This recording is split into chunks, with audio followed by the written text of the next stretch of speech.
नमस्कार, मैं हूं आपके साथ पूर्णिमा मिश्रा। हमारे खास प्रोग्राम क्या कहते हैं नरेंद्र मोदी में आज आपको सुनवाएंगे पीएम मोदी का वो ऐतिहासिक भाषण जो उन्होंने 28 दिसंबर 2012 को दिल्ली में दिया। मोदी जी ने अपने भाषण में कहा कि पार्टी ने जो जिम्मेदारी मुझे दी है उसे पूरा करने का मैंने पूरा प्रयास किया है और शायद इसीलिए आज गुजरात मॉडल की चर्चा देश और दुनिया कर रही है। आज मित्रों, जीवन में कभी सोचा भी नहीं था कि पार्टी के दफ्तर पर 11 अशोका रोड पर मैं आपके इतने प्यार से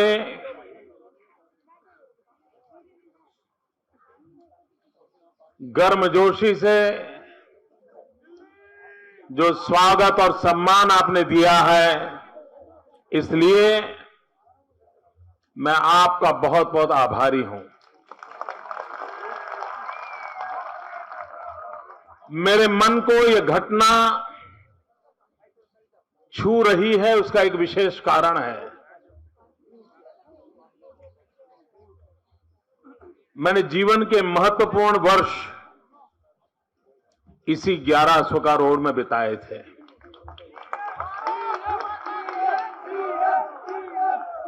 कई वर्षों तक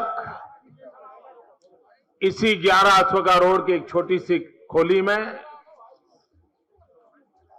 पार्टी के लिए मेरे लिए जो काम निश्चित होता था उसे मैं करता था।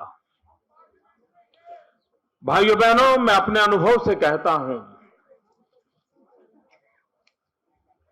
भारत के लोकतंत्र की ताकत और भारतीय जनता पार्टी के संगठन का सामर्थ्य उसी का परिणाम है कि एक व्यक्ति जहां कोने में बैठकर के कार्यालय में जिंदगी गुजारता था, इतने सालों तक यहां रहा था, आप में से बहुत कम लोगों को मिला था।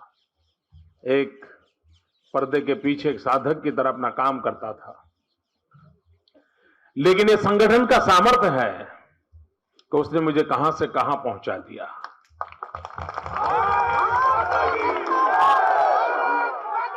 और उसी प्रकार से ये भारत के लोकतंत्र का भी सामर्थ्य है, शक्ति है कि जो लोकतांत्रिक प्रक्रिया से, वोट की ताकत से सामान्य व्यक्ति को बहुत बड़ी जिम्मेवारी दे सकते हैं। और गुजरात के मतदाताओं ने लोकतांत्रिक प्रक्रिया के माध्यम से मुझे दायित्व दिया है। और भारतीय जनता पार्टी के कार्यकर्ता के नाते मैं जब अपने साथियों को हिसाब देने आया हूं, भाइयों बहनों, मैं आपका एक साथीदार हूं और आपके साथीदार के नाते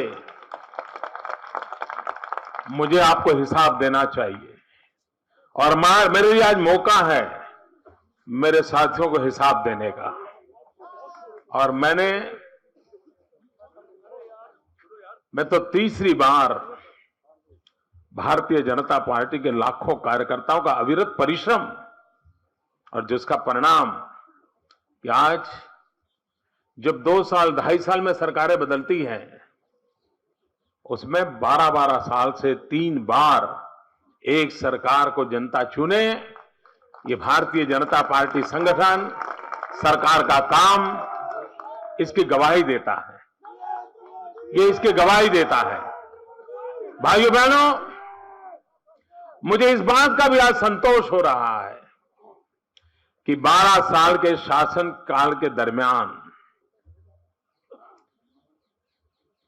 मेरी सरकार ने जो कुछ भी काम किए, भारतीय जनता पार्टी ने हमें जो कुछ भी जिम्मेवारी दी और उसको पूरा करने का हमने जो प्रयास किया, उस प्रयास का परिणाम है कि मुझे इस बात का गर्व है कि देश और दुनिया में भारत मां को प्यार करने वाले हर व्यक्ति का सीना चौड़ा हो रहा है, माथा गर्व से ऊंचा हो रहा है।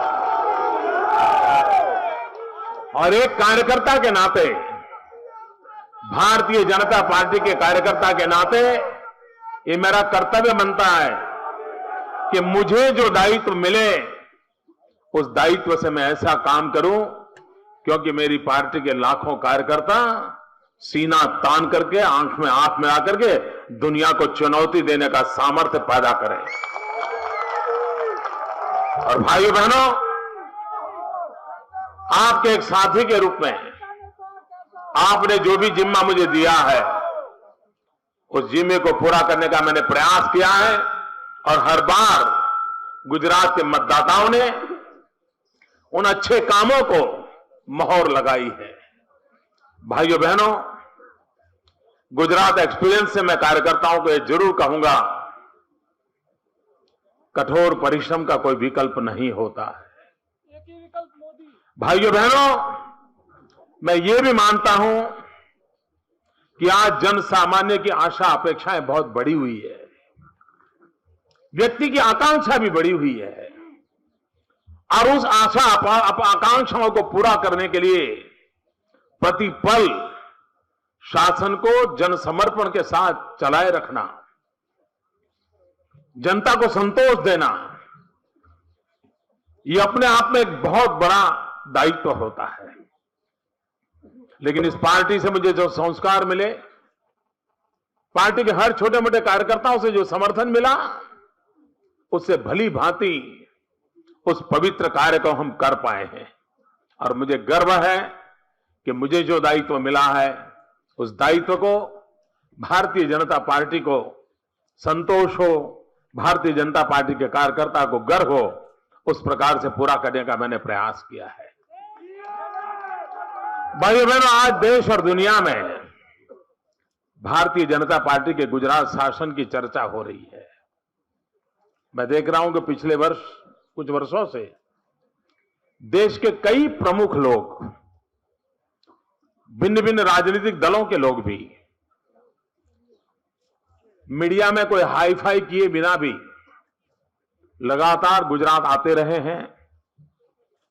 सरकार के साथ बैठ करके उन्होंने विस्तार से अध्ययन किया है, विकास की योजनाओं का अध्ययन किया है, उसके इंप्लीमेंटेशन का अध्ययन किया है। मैं भी दिल्ली के मित्रों को निमंत्रण देता हूं, अगर आप में से पार्टी तय करें और गुजरात आकर के 5-7 दिन रुक करके शासन व्यवस्था गुजरात ने क्या मॉडल दिया है, आप आए, जरूर देखें। और आपने इतने बड़े दिल्ली को चलाया है, देखा भी है, और मैं आग्रह करूंगा कि हमारी कुछ कमियां हैं तो आकर जरूर हमें बताइए, ताकि हम उसको और अधिक अच्छा करें और देश की और अधिक अच्छी सेवा कर सकें। भाइयों बहनों, भले ही आप गुजरात से ना हो, आपका गुजरात से कोई कारोबार ना हो, लेकिन उसके बावजूद भी अगर आपके मन में गुजरात में करने योग्य कोई सुझाव होंगे, अगर आप मुझे भेजेंगे तो एक कार्यकर्ता के रूप में मैं उसका स्वागत करूंगा और मैं कोशिश करूंगा कि उन चीजों को कैसे लागू किया जा सकता है। भाइयों बहनों, आज मैं यह एनडीसी की मीटिंग में आया था और मैंने एनडीसी की मीटिंग में प्रधानमंत्री के सम्मुख अपनी बात रखते हुए मैंने कहा था कि प्रधानमंत्री जी, देश का दुर्भाग्य है कि आप जिस पद पर बैठे हैं, जहां से आप बात बोल रहे हैं, देश में निराशा का माहौल बन रहा है। आप जो कुछ भी बातें कर रहे हैं, देश को एक निराशा की गर्त में डुबाए जा रहे हो। मैंने अपनी बात आज बड़ी कठोरता के साथ इस मीटिंग में रखी है और मैंने उनसे कहा है कि देश को आगे बढ़ाने के लिए आपके पास कोई सोच नहीं है, न कल्पकता है, न कोई परिश्रम करने वाला है, न कोई एक्शन प्लान है। अगर यही हाल रहा तो पता नहीं देश कितना नीचे चला जाएगा। आपको हैरानी होगी, 1 साल पहले देश की प्लानिंग कमीशन और भारत सरकार ने 9% विकास दर का संकल्प किया था, 9%। हम तो उनसे काफी आगे हैं, लेकिन वे 9% नहीं कर पाए, 7.9 पे अटक गए। दुख का विषय दूसरा है दोस्तों, इस बार उन्होंने 9 सोचना भी बंद कर दिया और इस बार उन्होंने सोचा है 8.2% ग्रोथ करेंगे, विकास दर करेंगे। अब आज 7.9 है, 8.2 करना मतलब 0.3 आगे बढ़ना। इस देश को 0.3% आगे बढ़ाने के लिए आज पूरा देश इकट्ठा हुआ था दिल्ली में। मैंने कहा क्या हाल है जी,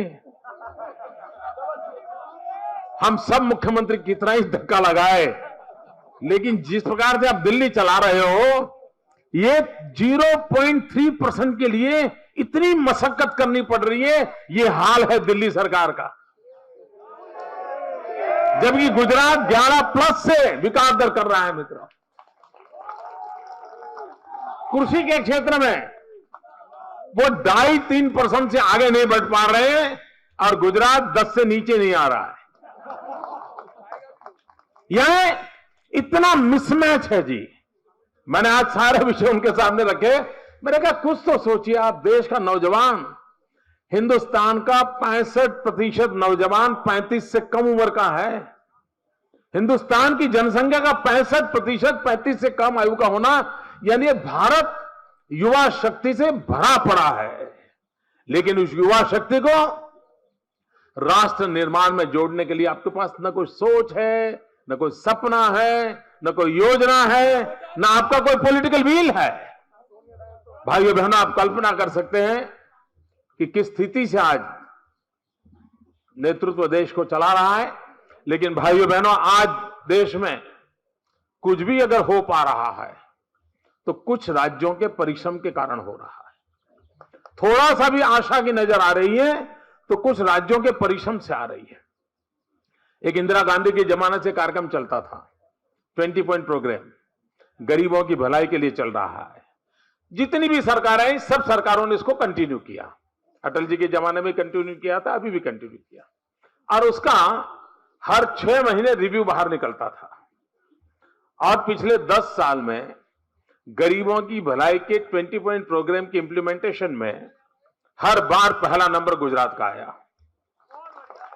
और इतना ही नहीं, पहले 5 में कांग्रेस का एक भी राज्य नहीं। इतना ही नहीं, पहले 5 में यूपीए का भी कोई स्टेट नहीं।